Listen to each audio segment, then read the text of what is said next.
Assalamu alaikum. This is Muhammad Shakir.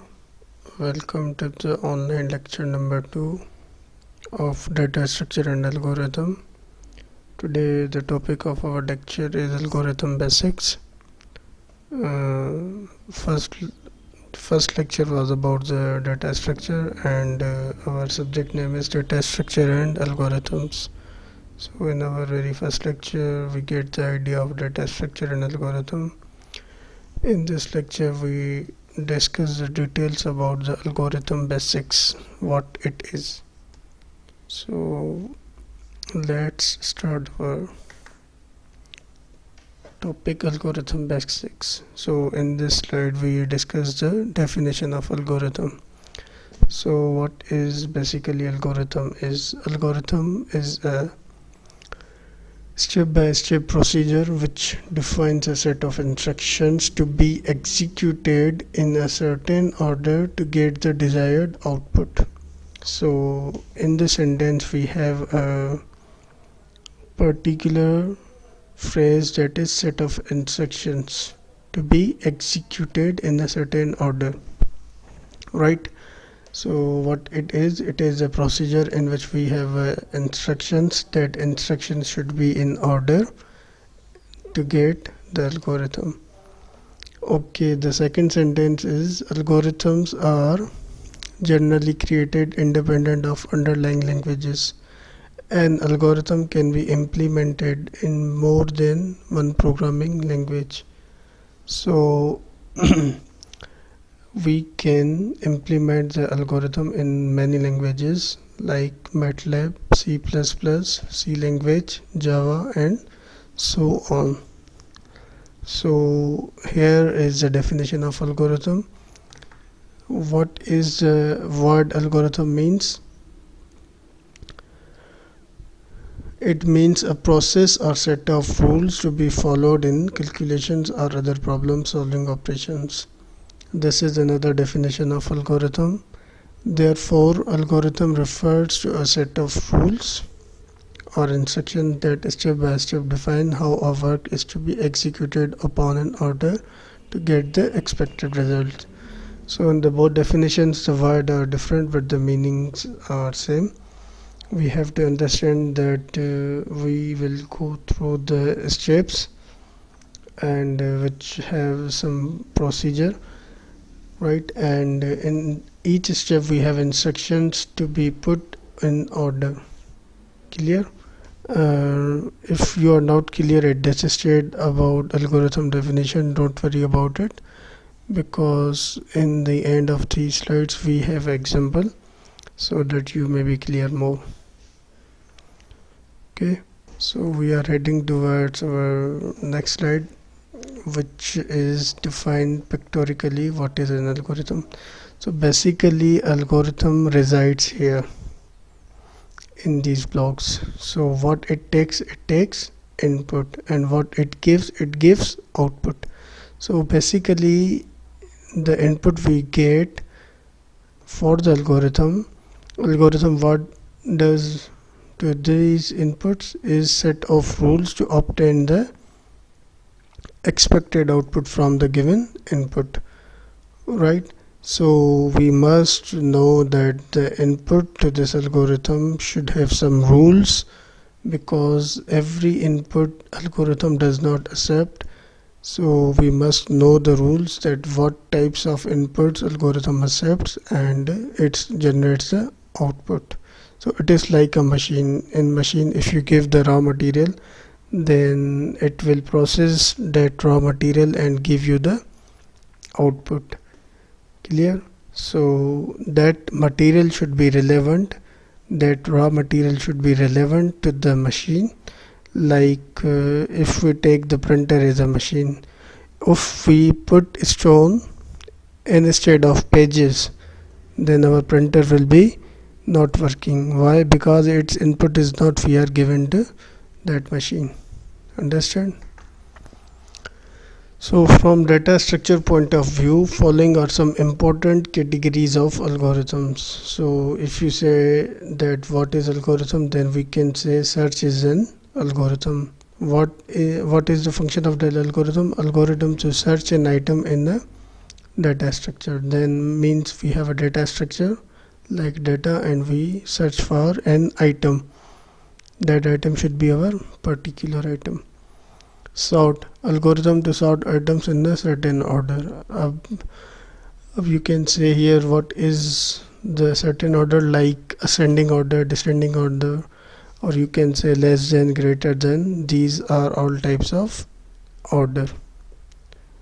Clear? Like 10, 9, 8, 7 or 1, 2, 3, 4, 5. We will decide the number should be in ascending or descending. So sort is an algorithm which takes our unsorted data, and in the output it will give the sorted data. Clear? Okay, now we have a third algorithm, that is insert. Algorithm to insert item in the data structure, like we insert our any data into the data structure. What is update? Algorithm to update an existing item in the data structure. Let's suppose in our data we have 1, 2, 3, 4, 5, but if we put 10 instead of 4, then we will update our list. So that will be done by the update algorithm. Now we have a delete algorithm to delete an existing item from a data structure. So here it is. Let's suppose if we want to delete an item from the list, so this operation will help us. Now we are discussing some characteristics of an algorithm. So not all procedures can be called an algorithm. An algorithm should have following characteristics, right? That is unambiguous. Algorithm should be clear and unambiguous. Unambiguous means which is free from the error. Clear? Each of its steps or phases and their inputs or outputs should be clear and must lead to only one meaning. So what does clear mean? It takes the correct input and gives the correct output. So if we give them the incorrect data, it will not produce the correct answer. So if it will produce an answer, that will be unambiguous. So what is input? An algorithm should have 0 or more well-defined inputs. At least we have to give him any input. Certain algorithm did not take any input, just a trigger. So that's here means 0. 0 represents that trigger. Clear? What is next? Output. An algorithm should have one or more well-defined outputs and should match the desired output. So what does one here? If it works, if our algorithm works, it will give at least one output or more than one outputs. Clear? Finiteness. What does mean by finiteness? Algorithms must terminate after a finite number of steps. Yeah, there are some algorithms which are moving and constantly moving, which will create a problem for computer.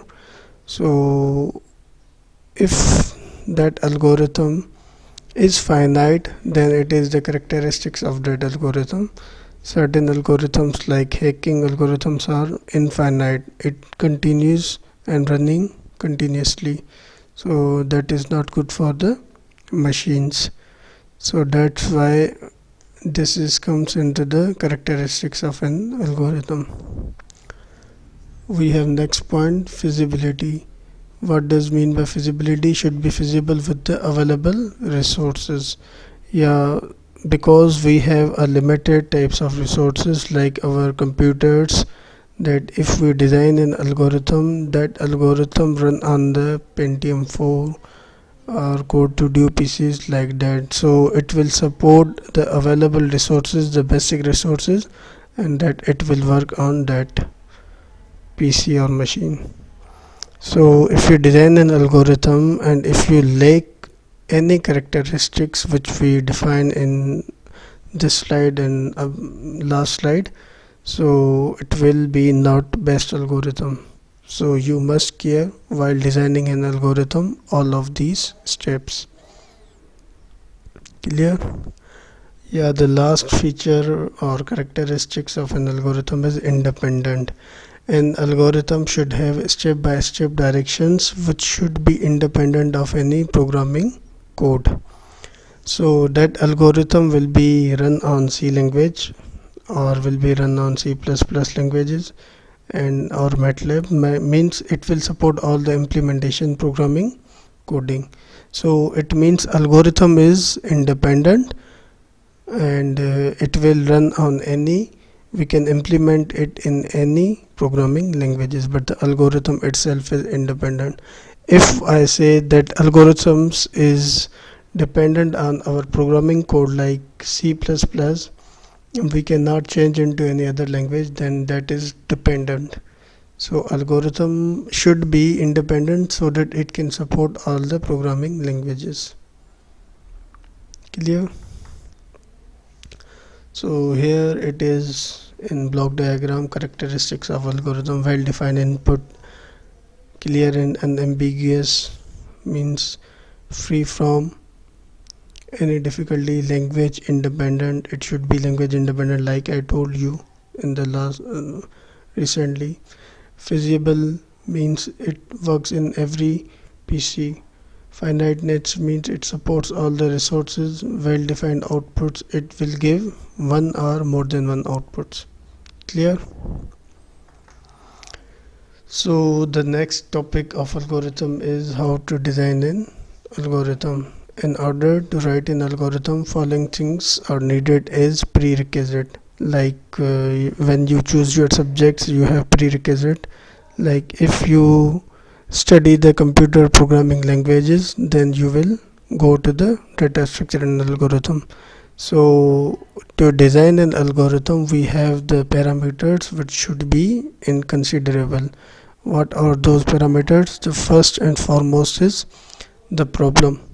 We must have a problem in so that we can design an algorithm. That problem that is to be solved by the algorithm, we are going to design that algorithm. The constraints of the problem that must be considered while solving the problem. Now what does constraint mean here? Constraint is nothing but the rules, laws, we can say rules or laws.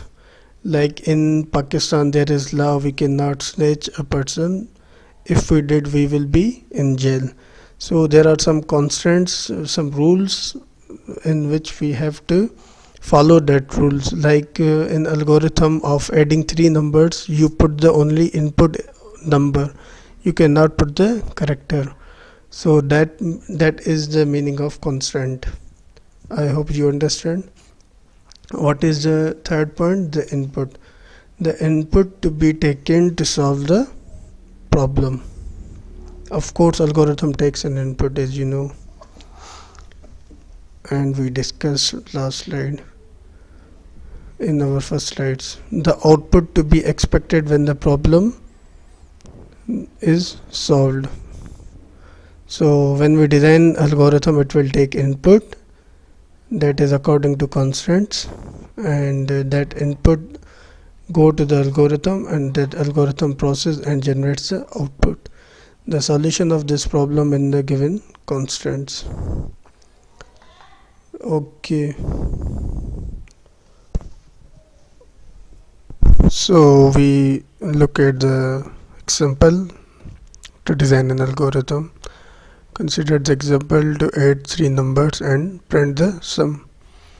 So what is our step number? First, fulfilling the prerequisite. So what is the prerequisite? As discussed in our last slide, in order to write an algorithm, its prerequisite must be fulfilled. Like we have a problem, and that problem is to add three numbers.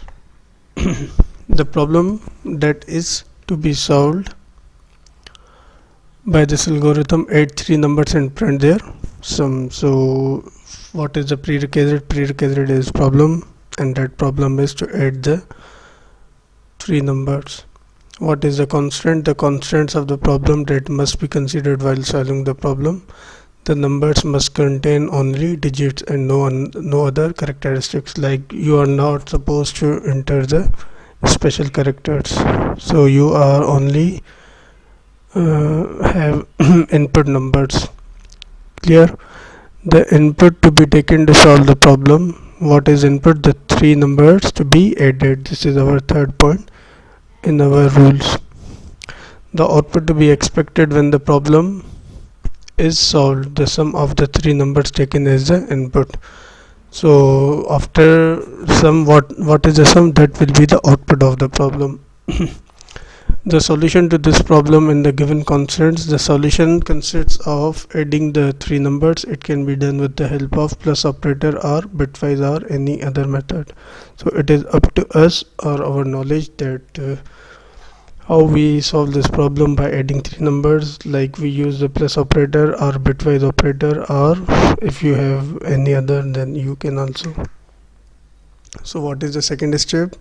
Designing the algorithm. Now let's design the algorithm with the help of above prerequisite. What is prerequisite? That we have three numbers and we show the sum of that numbers. So here it is also written, algorithm to add three numbers and print their sum. This is our designing the algorithm, step 2. So here it is algorithm. What is the first step of algorithm? We have a first line, that is start. And what is second? Declare three integer variables, num1, num2 and num3. These are three variables which will store the numbers. So we add their answers. Take three numbers to be added with the help of plus operator as inputs in the variables num1, num2 and num3 respectively. Declare an integer variable sum to store the resultant sum of the three numbers. So we have another variable that will store the sum of all three numbers, num1, num2 and num3. Add three numbers and store the result in the variable sum. Clear? Print the value of variable sum and end. So here are the steps that is used to design an algorithm. What is then problem? Three numbers and their sum, and we discussed all the steps accordingly. So it is your assignment that write a C++ program that will take the three number input and it will generate the output. Clear? So wait for the next video and next lecture. I hope you understand this well. If you have any query, you can comment on that lecture in Google Class. Okay, best of luck. Love is